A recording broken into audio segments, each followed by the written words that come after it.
بسم اللہ الرحمن الرحیم۔ السلام علیکم دوستوں، کیا حال؟ امید کرتا ہوں کہ سب دوست خیریت سے ہوں گے۔ ندیم اس چینل میں خوش آمدید۔ سب سے پہلے تو جو لوگ میرے چینل پر نیو ہیں میں ان سے ریکویسٹ کرتا ہوں کہ وہ میرے چینل کو سبسکرائب کر لیں، ویڈیو اچھی لگے تو لائک ضرور کیجیے گا، شکریہ۔ میں تم سے اور بچوں سے بے پناہ محبت کرتا ہوں، جانتا ہوں تم لوگ سخت حالات میں ہو، فاقے کاٹ رہے ہو، مگر میں یہاں بیٹھ کر کچھ نہیں کر سکتا۔ بس اتنا کر سکتا ہوں کہ کھانا پینا چھوڑ دوں تاکہ خود کو تمہارے ساتھ تو محسوس کروں۔ یہ وہ خط جس نے سینٹرل جیل کراچی انتظامیہ کو مشکل میں ڈال دیا۔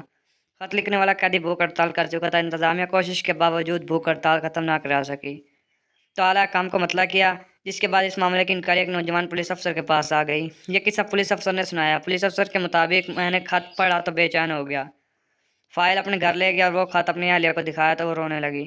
میں نے اس قیدی کی فائل پڑھی، وہ قیدی ڈکیتی کے الزام میں سزا بھگت رہا تھا۔ حیرت انگیز یہ تھی کہ جن کے گھر میں ڈکیتی مارے تھے انہوں نے مقدمہ کیا اور نہ تھانے آئے۔ سب کچھ سرکاری مدیریت میں ہوا اور ملزم کو سزا ہو گئی۔ میں اگلے ہی روز ملیر میں اس قیدی کے گھر چلا گیا۔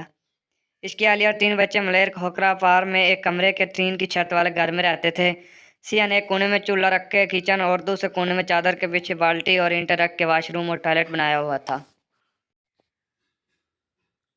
میں نے قیدی کی اہلیہ سے تفصیلات پوچھی تو کہنے لگی کہ وہ گدھا گاڑی چلاتا تھا۔ کراچی کے خراب حالات کے دوران فائرنگ سے اس کا گدھا مر گیا۔ وہ کئی دن تک مزدوری ڈھونڈتا رہا مگر اسے کام نہ ملا۔ ادھر بچے بھوک سے بلک رہے تھے، محلے والے مدد کر رہے تھے مگر کب تک؟ جب زیادہ تنگ ہوئے تو میں نے اسے کہا کہ کہیں سے بھی راشن لے کر آؤ ورنہ میں بچوں کو مار دوں گی۔ وہ خاموشی سے چلا گیا اور پھر شام کو اطلاع آئی کہ ڈکیتی مارتے ہوئے اسے پولیس نے گرفتار کر لیا ہے۔ وہ ڈکیت نہیں ہے، اسے میں نے ڈاکو بنا دیا۔ خاتون روتے ہوئے بتا رہی تھی۔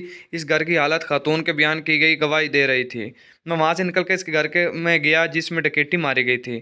انہوں نے جب تفصیلات بتائی تو وہ میرے ہوش اڑ گئے۔ انہوں نے بتایا کہ دوپہر کے وقت گھر میں خواتین تھی۔ وہ شخص پستول کے ساتھ گھر میں داخل ہوا اور خواتین کو ایک جانب جمع ہونے کا کہا۔ بزرگ خاتون خانہ نے کہا کہ کسی کو کچھ مت کہنا، زیور اور رقم اس الماری میں ہیں وہ لے لو، مگر اس نے کہا مجھے رقم نہیں چاہیے، میں بدتمیزی نہیں کرنا چاہتا، اس لیے شور مت مچانا، مجھے صرف یہ بتائے کہ کچن کس طرف ہے۔ خاتون خانہ کا کہنا تھا کہ انہوں نے حیرانی اور پریشانی سے کچن بتایا۔ وہ شخص کچن میں گیا، ہم سے ایک چادر لی اور کچن میں موجود راشن چادر میں جمع کر کے روانہ ہو گیا۔ جاتے ہوئے ہم سے معذرت بھی کر کے گیا۔ خاتون خانہ نے کہا کہ ہم تو حیران رہ گئے تھے اور خاموش ایک دوسرے کو دیکھ رہے تھے کہ اچانک باہر شور ہوا۔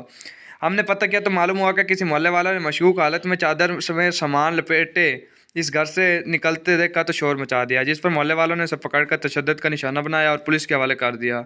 خاتون خانہ اور اس کے گھر کے مردوں کا کہنا تھا کہ یہ طریقہ واردات اور صرف راشن چوری کرنے سے ہمیں اندازہ ہو گیا تھا کہ وہ شخص ضرورت مند ہے، اس لیے ہم نے اس شخص کے خلاف تھانے گئے نہ مقدمہ کرایا۔ میں نے متعلقہ تھانے کے ایس ایچ او کو بلایا تو اس نے بتایا کہ محلے والے پکڑ کر لائے تھے۔ اس نے اعتراف بھی کیا کہ ڈاکہ مارا ہے اور اس کے پاس سے جو پستول برآمد ہوا وہ نکلی تھا۔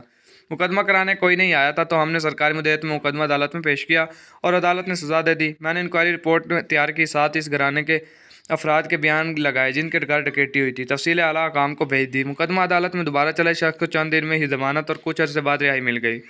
وہ شخص رہا ہوا تو میں نے اسے کہا کہ آئندہ ایسی حرکت مت کرنا اور اسے کچھ رقم دینے کی کوشش کی تو اس نے رقم لینے سے انکار کر دیا اور کہنے لگا کہ مجھے کہیں مزدوری دلوا دیں۔ اور وہ شخص اپنے گھر کی قریبی پولیس چیک پوسٹ پر سرویلین ملازم ہے۔